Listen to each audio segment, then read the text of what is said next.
And good evening, everyone. I'm Maria Durant, one of the vice presidents with the Ohio Valley chapter of the National Academy of Television Arts and Sciences. We are so excited to be with you this evening. We are broadcasting this evening from Cincinnati on the 49th Annual Emmy Awards ceremony. And for the first time this year, we are going to be honoring our Silver and Gold Circle recipients. Of course, silver means they've been in the business for more than 25 years. Gold means they've been in the business for 50 years. What an honor.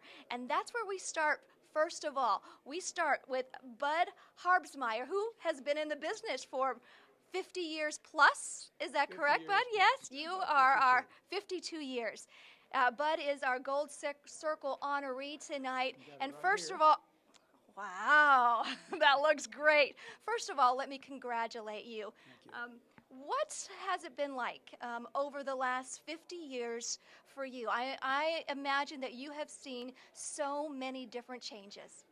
Yes, from typewriters in the newsroom to computers that do just about everything for you, from carrying 16-millimeter camera with me when I covered a story to having a photographer assigned later in my career. So, yeah, there have been a lot of changes. Doing live shots probably was one of the biggest, though. And you've been in Louisville, is that correct? Or Okay. Yeah. All right. Tell me a little bit about that as well. Well, when I got out of the Army, I saw that there was an opening at WHAS Radio, which was a 50,000-watt clear channel station, and I took a job with them writing news, and from there I progressed to a reporter, and about 20 years later I took over one of their big community efforts, and that was the Crusade for Children. That's right. I mean, you didn't stay in the news business, but you know that when you are in the news business, I mean, community is very, very important, isn't it? Yeah, absolutely. And we were fortunate to have the support of almost all of the volunteer fire departments in a large area around Kentucky and southern Indiana, so that every year when we were collecting money for children, we had thousands of volunteers. Well, tell me about Crusade for Children. What is that? Well, it's an annual fundraising event for children, handicapped children, in Kentucky and southern Indiana. And as I said, we enlisted the support of the volunteer fire departments, who on the preceding Saturday before the Crusade telecast on Sunday are out with their boots off and holding them up to people driving by, and people drop money in. And my last crusade, we raised almost $6 million. That's wonderful. Now, I know, too, you know, just the way the economy is nowadays, how do you get a station to be so committed in something like this? Well, that's changed a lot from the time when our stations were owned by the people who also owned the Courier-Journal, and a lot of our expenses were picked up by them. On my last years at the Crusade, we were picking up more and more of our expenses as the stations moved away from having to support us and making a bottom line look worse.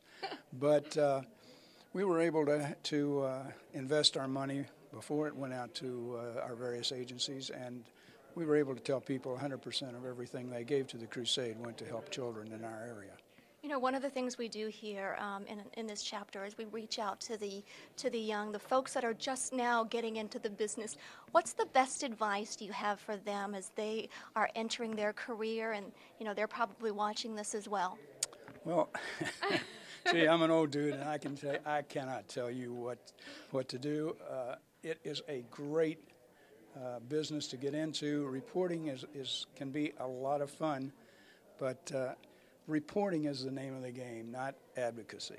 Okay, wonderful. Thank you so much. Congratulations.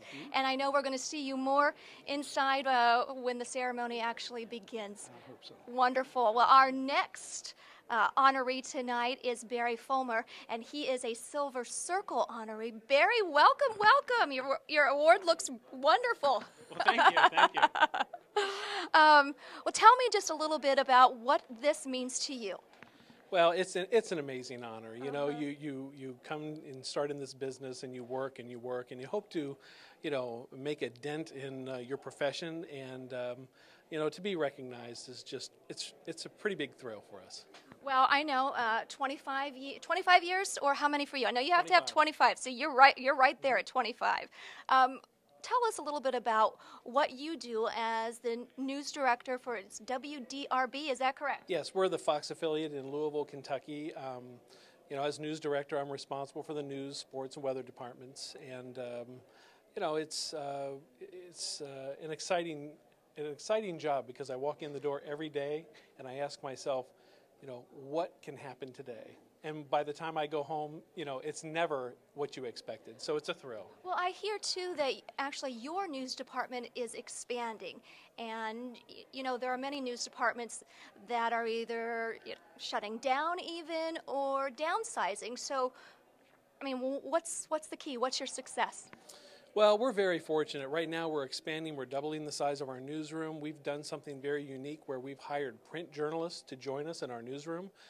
It's really changed the dynamic for our sports department, and yeah, you know, we couldn't do that with the support of our owners and the support of our general manager, Bill Lamb, and it's really kind of an exciting time to be there because you know, I feel like there are no rules, and we're just forging ahead, trying to blaze a new trail. Yeah, why print? Guess what? Print journalists are great writers, you know?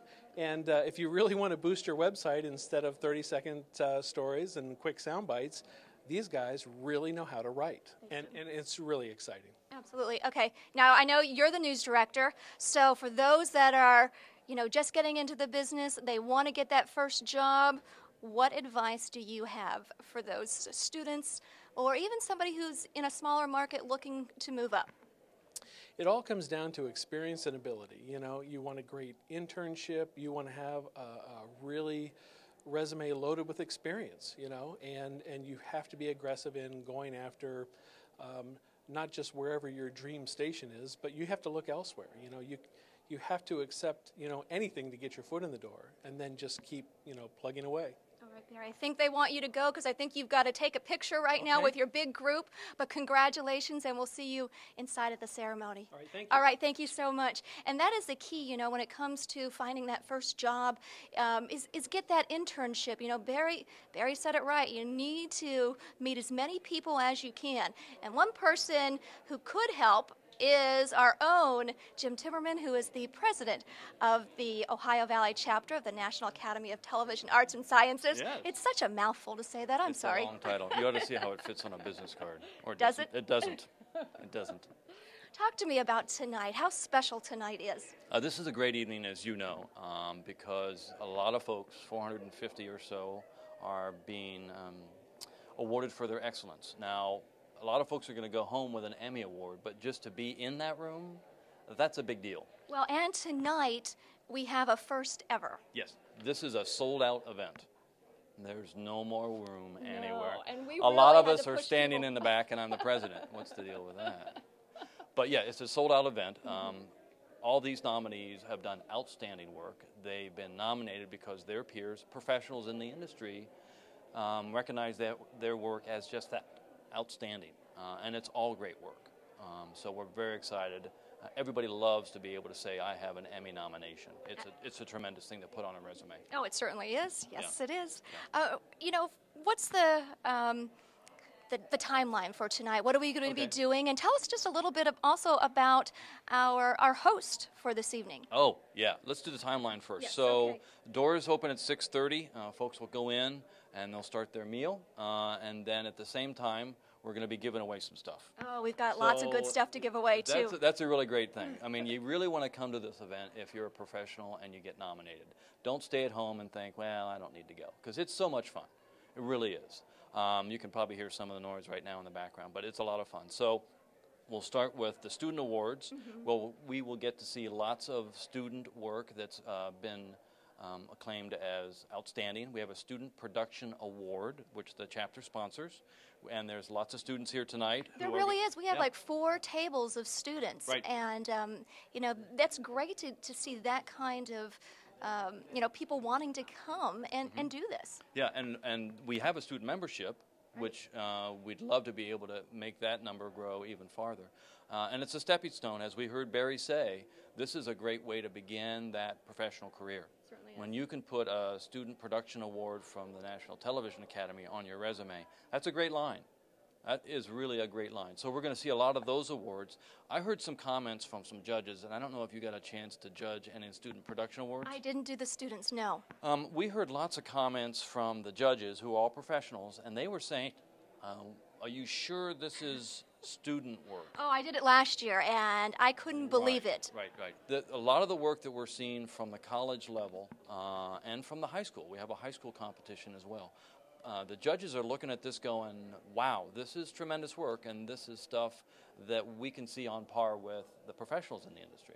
Well, and one of the other things, too, that, you know, for the students who come here, you know, if you don't win, it's still a great networking place. It's a place where you can go and meet other people in this business who may help you out once you graduate. Oh, yeah, this is, if you get a student production award, you want to make sure you come to this event. Or if it's in your town, and next year we're going to Columbus, then you want to make sure you volunteer. You call up Maria, you call up me, and say, I want to volunteer. Because in this room, think about it, 450 broadcast and TV production professionals. Barry Fulmer, a news director. That's right. Give him your business card. Give him your name. Spend 5 minutes. Have him make that connection between... He was saying tonight they're expanding. Yeah, exactly. So they need new, fresh talent. Right. So this really is a great event for students to be part of because of the excitement that is here tonight and all the networking. It's just tremendous. After the Student Production Awards, we're going to start the evening at 8 o'clock. Our host tonight is Otis Williams. I don't know if you're familiar with Otis or not, but he is a motivational speaker. He's been doing it for 20 years. He is the, he won an award. I forget the name of the award. Toastmaster International Championship, okay? He's just so great. He's going to speak tonight about excellence, and that's what we're all about.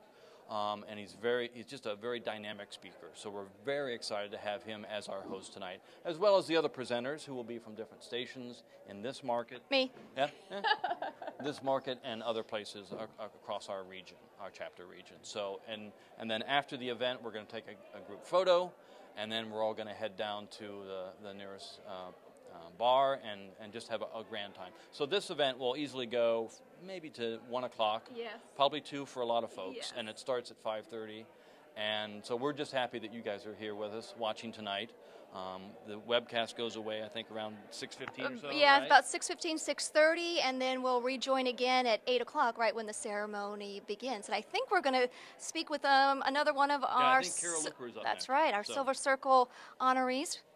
Let's bring Carol. Oh, is it Carol coming in? Who's coming in next? Tom Kenny. Oh, Tom Kenny. All right, come on. Tom Kenny is in next. Here he comes. Well, congratulations. Thank you. Good How to are things see in you. Columbus? Oh, wonderful, Good, wonderful. good. And how are things with you? Very good. Yeah, this is a great honor. What a great night. Just meeting some of the fellow Silver Circle and Gold Circle. Could you imagine Gold Circle? They should erect a statue to anyone who can survive in this business for 50 years or more. Yours is what? I know you have to be at 25, so what are you at? I actually had my first paying job in broadcasting in 1979. So do the math. Oh, I can't. Yeah, I'm in broadcasting. I'll translate that for you. It's a long time. But it's been a great evening, and what a great honor. Yeah, I mean, tell me about that. What does it mean to be here with other people who, you know, have been in the business for this long? Well, you know what everybody says? The fact that you can survive in this business that long, and you know, I mean, you're in it. Yes, I know. I mean, it's a very... Not 25 yet, though. You'll get there. Keep working. But, you know, as for unforgiving as the business is, and it's always, you know, what's the color of the week? To be able to survive, you must be doing something right. You must be doing it really well. You must be doing it with integrity, getting it right, being fair and balanced in everything you do, serving the community. Now, for as corny as this sounds, ever since I got in this business, I've never forgot who I work for. It's not the news director. It's not the general manager. It's not the ownership group. It's the viewers. It's the community where you live. That's who you and I work for. When you go on in Columbus, that's who you're working for, the people in that part of Ohio. For me in Lexington, Kentucky, we cover the eastern 2/3 of that state. That's who I work for. And I know that sounds a little corny, but I've never lost sight of that, and it's been an honor to serve the community where I live. And that's, I guess, you know, the advice for people. That's how you survive and make it. And again, you have to do it the right way. And you do have to do it with integrity and honesty. The viewers have to believe what you're saying. They have to like you. There has to be a likability factor. And what I always tell new people coming into the industry, and it's the hardest thing to do, and I don't know if you struggled with this or not, when you get in front of that camera, you don't want to be vulnerable. Right. So sometimes we're not ourselves, and we kind of play TV. And I see so many people do that, and I say, They just get that anchor voice. that's right, and stuff. Just be yourself, because the viewers are too savvy these days. They can see through phoniness in a hurry. And I've just always really tried to be myself. What you see is what you get, and I'm going to work hard every day and be honest and fair and balanced and serve the community. And I had the bug 30 plus years ago, and I've never lost it. I'm still curious. I still want to know why things happen. I still want to know what motivates people. And I'm as enthusiastic about the job now as I was in 1979. Oh, wonderful. What do you think about the way technology has now, there's so much of it now. Yeah, where were we before microwaves, right? Exactly. How did we ever survive like that? A cell phone. And all of the silver circle, gold circle people were constantly dating ourselves. But when I first started shooting, I was a one-man band, which meant I was out shooting and editing and writing. We were shooting on film. And if we went to shoot a car accident on 2-inch film, we couldn't get it on the air until the next day. You had to splice the film and develop the film. So think about that. Fast forward to 2013, the viewers, rightfully so because we've done it, are so spoiled now. Mm-hmm. Something can happen anywhere in the world, in the most remote area, and they expect us to take them there immediately. And more often than not, we do. Right. And with the technology today, and it may not even be with a full camera. I mean, we're taking video on our cell phones. They have things called live views now. I mean, yes. The technology is incredible. It is incredible. We're doing live shots with our phones now, right. Not just for audio, but for pictures. We're doing DeGero hookups, and do you have this app? And the sense of immediacy has put a lot of pressure on the modern day broadcaster, because we have faced deadlines now that we've never faced before. It was a different kind of deadline 30 years ago, right, when we were waiting for the film to develop, and we still wanted to get it on as quickly as possible. And thank heavens for electronic news gathering when that came around in the late 70s. But it is a different kind of pressure now, and I think it's more intense than ever. I agree. Well, thank you very much. Lovely chatting with you. I'll see you inside for the ceremony, and we're going to go speak with another Silver Circle recipient, and that's my colleague over here, Carol Yes. Luper. Come on down, Yes. Miss Thank Luper. you. Thank you, Tom. Here comes Carol. Thank you. Hi, Maria. Hello, darling. You look lovely. Thank you. You look beautiful. Oh, well, thank you. Well, congratulations. Thank you very much. This is very exciting. I'm really humbled because I do what I love. I have a passion for the news. I get every morning, never know what I'm going to do next. And it's always fulfilling at the end of the day to be able to tell people stories and to be able to have viewers see the stories as I tell them. And I know you've been telling stories for a while now, at least more than 25 years to get... 35 years in television and a few years in radio before that in Columbus, yes. Is there a moment, a story that just, sticks with you and will always stick with you? Maria, I've talked to presidents, I've talked to stars, artists, famous people, and I'm overwhelmed by the kindness of those people and that they're real people. Always the most recent story I've done is the one that sticks with me. Just an interesting story that wasn't breaking news or anything. We've all done those. There was an obituary in the paper in Columbus where a gentleman's obituary said he was a lifelong Cleveland Browns fan. I saw the obituary in the paper and remarked on it because it said, and he would like 6 pallbearers to be Cleveland Browns so they can let him down one more time. I brought the story into the station. I called his wife, and they invited me to the memorial service, and we covered it. And they were lovely, kind, charming people. And I got a note from them yesterday. Thank you for covering our story. I've made some sort of lifelong friends from the people whose stories I cover. And, it's good when you do stories like that seem to matter, or at least touch touch people, and it makes you as the reporter, I'm sure, feel good about what you do, because we don't always feel good about it. We don't feel good a lot of times. A lot of times people don't know the difference between the bad guys who we pursue relentlessly and the good guys, families of those people who have lost loved ones. Running up to a scene where you don't know what happened, you have to apply sensitivity, good judgment, concern. When I talk to kids in school, college students, high school students, I always say, I'm a human being first, and then I'm a reporter. I hope it's worked for the past 35 years. Well, it certainly has. You're still doing it, at least for a little while now. I am still doing it. I'm not talking about retirement, although it's coming shortly, and I have great mixed emotions about it. I love what I do. I love telling the news. I love getting the stories, and I love the people I work with. Oh, well, we love you too, Carol. One last question. You mentioned just a little bit, we have a lot of students that are watching. Advice for them getting into the business. How do you stay into the business for 35 years? It's different now than what I told kids 5 years ago, 10 years ago. I always said, read the newspapers, read all the magazines you can get your hands on, write well, write succinctly, be conversational, tell it to people the way you would tell it to your friends. Now I have to add, learn how to use an iPhone and an iPad, and learn how to use a camera so that you can be a one-man band, a journalist who not only does the interviews but shoots and edits the material as well. Be able to go on Facebook and be able to use Vine and be able to use all of the technology, because as we know now, there are so many platforms where people get the news. People don't read the paper or watch television necessarily anymore. Get yourself trained on all of the technology and be able to do all the journalistic things. Pay attention and care about people, the people you tell the stories about and the people who watch you. Oh, Carol, thank you so much. We'll see you back inside. Thanks, Maria. All right, thank you, Carol. Next, we have Jane Elliott, also one of our Silver Circle honorees. Where is Jane? Come on down. Well, hi, congratulations. Thank you. Well, nice to meet you. Nice to meet you. And Jane, your story, we'll come over here just a little bit, is a little different than some of the people that I've been talking to. Most of them have either been, reporters or an anchor. You're into graphics at WXIX, correct? Tell me a little bit about what you do. I do a little bit of everything.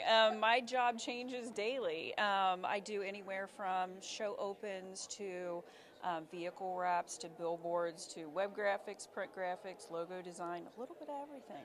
So how have things changed since when you first got into the business, when dealing with graphics? I mean, were there a lot of graphics when you first started? What I do changed dramatically. When I first started at the station, we did a lot of ads for TV Week, TV Guide. Now it has evolved into where I'm involved in every aspect of the station. It's more fast-paced. As the technology changed, so does the pace of what they want and how quickly they need it. So it's changed a lot. Absolutely, and I've been told too that the graphics that you do here in Cincinnati, I mean, that's pretty much on the national scale. That's pretty nice to hear. Let me tell you, it really is. You hope and that you achieve that level someday, and it's really nice to hear people comment and say those things. What does it mean to you to be one of our honorees here tonight? It means the world to me. This was something that honestly I could never have imagined that I would achieve, and it's a dream come true. It really is. So for those who are watching, and I want to always touch upon the students, most of them think, first they think, oh, I want to be an anchor, then there's the reporter, but there is so much that you can do in the television industry. Just talk a little bit about those options. Wow. There is a lot of options, and television is exciting. I mean, I work in so many different mediums. It's like, I design animations, I do print ads and logos, and you see my art everywhere. It's on the air, it's on the interstate as you drive by. It's everywhere, and it's exciting and it's fast-paced.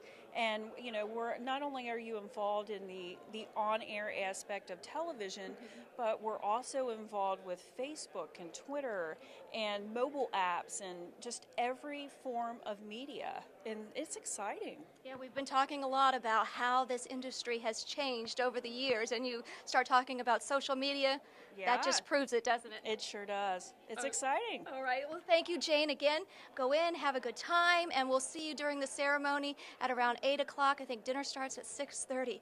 Our next Silver Circle honoree is Jerry Revish. So come on down, Jerry, who, oh my gosh, that's the competition for me. But not tonight, Jerry. Congratulations. Thank you, friend. I appreciate that. Talk to me. What does this mean for you? It means a reflection of looking back on my career. How many years? More than 40. I started in 1972 in Youngstown, Ohio, at a small daytime radio station, just spinning records for an old big band program. And from there, I came to Columbus, WBNS Radio, in '74. Worked there for 6 years, and then went to Channel 10 in 1980, and I've been there ever since. So. Now, I know you said you were spinning records in Youngstown. Yeah. So give me a little. What would you spin? What were you saying? Well, these were vinyl records. Okay. People don't really think about that too much anymore. It's all DVD and CD kind of stuff. Although it's starting to come back, vintage. It's starting to come back. Yeah, it was all big band stuff, and I was just like the board operator. You got to start where you start, and so I started there, and then I migrated into the newsroom there at WBBW in Youngstown. And it's a small station, and I would say to anybody that wants to get into the business, start wherever you can start. Because if you start in a small spot, you get to do a lot of different things. I was a board op, I was doing the morning news and a bunch of other things there. And I learned so much from people in front of me and people there who really cared about me. So they helped nurture me along, and so I've appreciated that, Talk about storytelling. I know that storytelling means a lot to you. Yeah, I think it's just a simple process and what people really want when they come to TV to watch the news. We get caught up in the particulars of a story and all of that, but they just want to hear a story.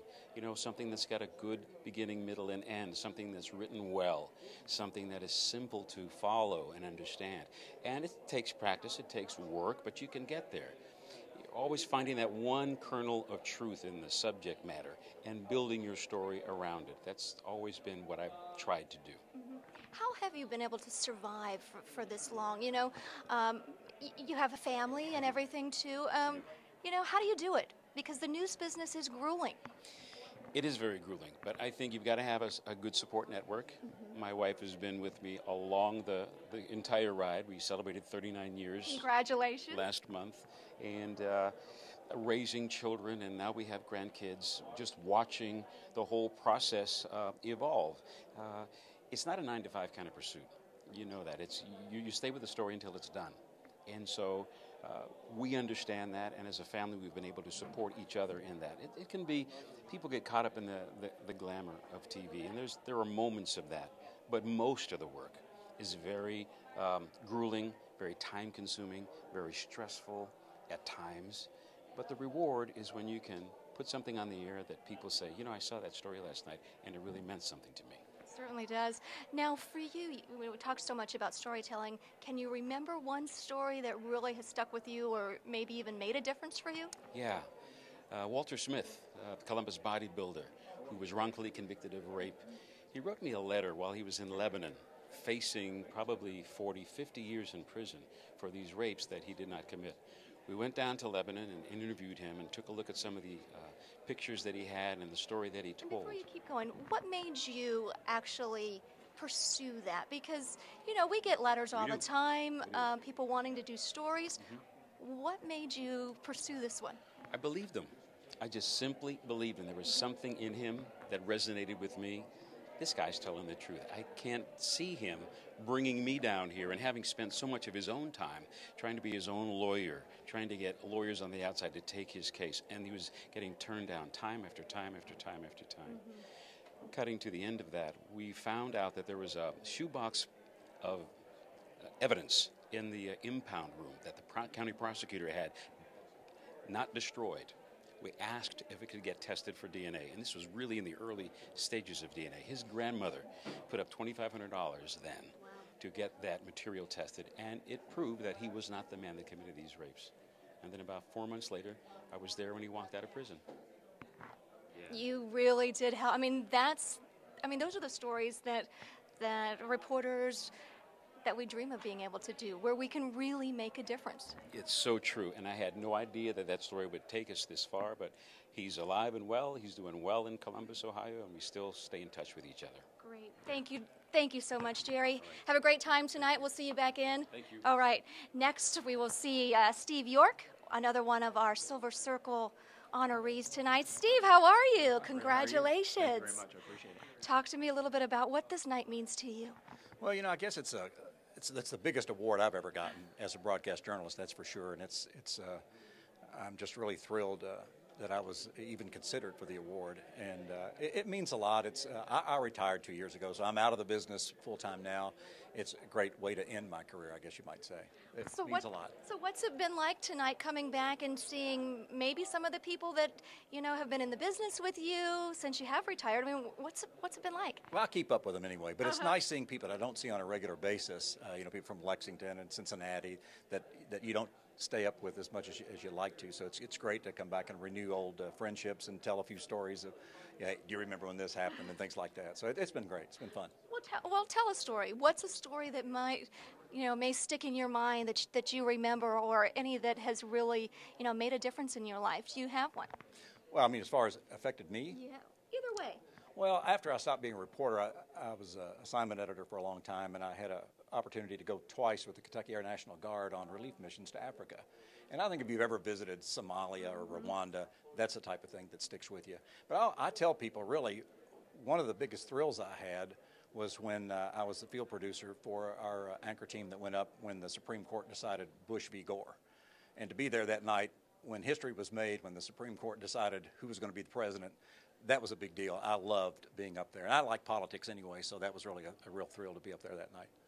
Now, you said you started on air, so why leave? Why and then go behind the scenes, I guess? Well, I did the on-air thing. I started off as what now is called an MMJ. I was a one-man band back in my day, is what they called it. And I did that for 8 years. Did a little bit of special projects during that time, too. And then my news director came to me and said, look, you've done the reporting, you've done the photography thing. We need somebody who can work with our reporters and photographers, and we need somebody who can man the assignment desk. And I think you've got a career as a manager. Why don't you move? And at first I said, no, I don't want to do that. I love reporting too much. He came back to me a month or so later and said, look, I really want you to think about this and do it. And I said, okay, will you give me 6 months? And he said, do it for 2 years. And then I did it for 11. So, so you must have liked it. I learned to like it. I missed being a reporter, I got to tell you, for a long time. Right. So what advice would you give to those young students, those just now getting into the business? How do you land that first job? Well, I'll tell people when I talk to young people who are in college, get an internship. It's the best thing you can do is find a place to get an internship. Now, unfortunately, a lot of them are unpaid, which I hate to hear that. We used to pay our interns, and now the station was bought by another company, and we don't pay them anymore. They still get a lot of valuable experience, and we don't use them to be gophers or anything. But an internship will really show you how a newsroom works, and it gives you good contacts. Our station's owned by a company that owns 45 television stations, a lot of them in smaller markets. So that's a great connection to make. And I tell them, you just got to get in there and just do as much as you can. And when you do get to be an intern, don't sit back and wait for somebody to come. You've got to go and tell them, I want to go out with somebody. I want to go do this story. Let me rewrite something. You just got to make the best use of your internship. Yeah, you definitely do. That's what I tell the interns that we have at our station. I'm like, you can sit here and watch, or, if you want to get a tape together, or, your reel together. It's not tape anymore. Right. If you want to get your reel together, you got to do something. And it's very valuable to go back and have that reel of 4 or 5 good stories. And I think it helps them when, after they finish their senior year at school to hopefully get a job. All right, sounds great. Thanks so much, and congratulations. Congratulations, and we'll see you back inside. All right, we got about 5 minutes left, so I want to bring in just real quickly Mark Magistrelli, who actually helped put all the honorees together. Give us, where did we get everybody? How did we choose who was going to be honored here tonight? Well, actually, at the time, There you go. There we go. At the time that the call for entries goes out, when everybody wants to submit whatever the work it is that they've done for that previous calendar year, that's the time that individuals, stations, whomever, can go ahead and nominate people for the silver or gold circle. And at that point, we ask for 3 references right off the top, and frankly, 3 statements from people who've worked with those individuals. Then we go ahead and research, find out a little bit more about each person's career and what their achievements have been. I think there's been a misperception that these awards are for those who, my gosh, I made it to 25 years. It's not quite that way. The idea is to have done outstanding work, to keep contributing over that quarter century, or in Bud's case, 50 years, can you imagine, to the business. And that really narrows the field substantially. I can think of several candidates who I think are terrific people. They've done a great deal, but not necessarily at that level, or not necessarily on an ongoing period of time. So the nature of the contribution has a great deal to do with that silver or gold circle status. We got just under 2 minutes. So are we starting for next year, or when's the next time that we're going to award these? The way it's been done in the past, it's been biannual. But we elect every year, and one of the things that I would like to see happen, and we were talking about this before the show, is, for example, many of the people that you've seen this evening, most of them had careers that really began in the 1970s. There are a host of people that we've identified who go back to the pioneering days of television, who, they're no longer with us, nor are their colleagues. So it's almost like the Veterans Committee of Major League Baseball. We're hoping to do something along those lines so we can honor both those who are still in the business, still with us, and those who came before and really paved the road that all of us are following today. Yeah, it's certainly been nice to talk with them, hear about, some of their journey as they've gone through their career, and a lot of them really have helped out, where they are, and that's been great, and that's what it's all about. And for those of us who are younger, I can't relate to anybody shooting a story on film. That was not part of my skill set. Right, mine either. But so when we spoke to people like Steve York, we just saw, and Bud Harbsmeier, I said, how long did it take you from the time you came back with that 16mm film in hand, you had to have it processed and all that, at what point did you say, okay, I can get this on the air? How long did it take you to develop that? We're accustomed to having everything instant. And, they had to wait at least, 45 minutes, hour, an hour and a half. Well, and for some, they had to wait till the next day. Right. So it's a different world now, and, we're all really advancing in the business because of what these people were able to do with the relatively limited tools of the time. It's much easier for us now. At least right now, or it's much harder because we have to do much more work. Exactly. So, everything balances out, but it's great to be able to thank these people and, really give them the recognition that they deserve. So that's part of what we do here. Sounds great, Mark. It's been a wonderful night already, for the past hour or so, and it's just going to get better. And there's more to come and because there is definitely. The ballroom has opened. Right. So, as a matter of fact, we were talking about this whole gold and silver circle process. This year it was decided only really a matter of days ago. There are images not just of the people who've won Silver Circle in the past, but also the people being honored this evening are going to be seeing for the first time, and I'm not sure that this is really an idea they're going to love, comments from their coworkers that they don't know about, attesting to the quality of their work and the achievements that they've had in the field. So I think that will hopefully be a pleasant surprise for these folks. Right, and why they were chosen as a Golden Circle or Silver Circle honoree here tonight. That's All right. right. Thanks, Mark, and thank you for joining us. We'll be back here in about an hour and a half at 8 o'clock as our ceremony will begin at that time. We're going to take a little break and then come back for the 49th Ohio Valley chapter of the National Academy of Television and Arts and Sciences.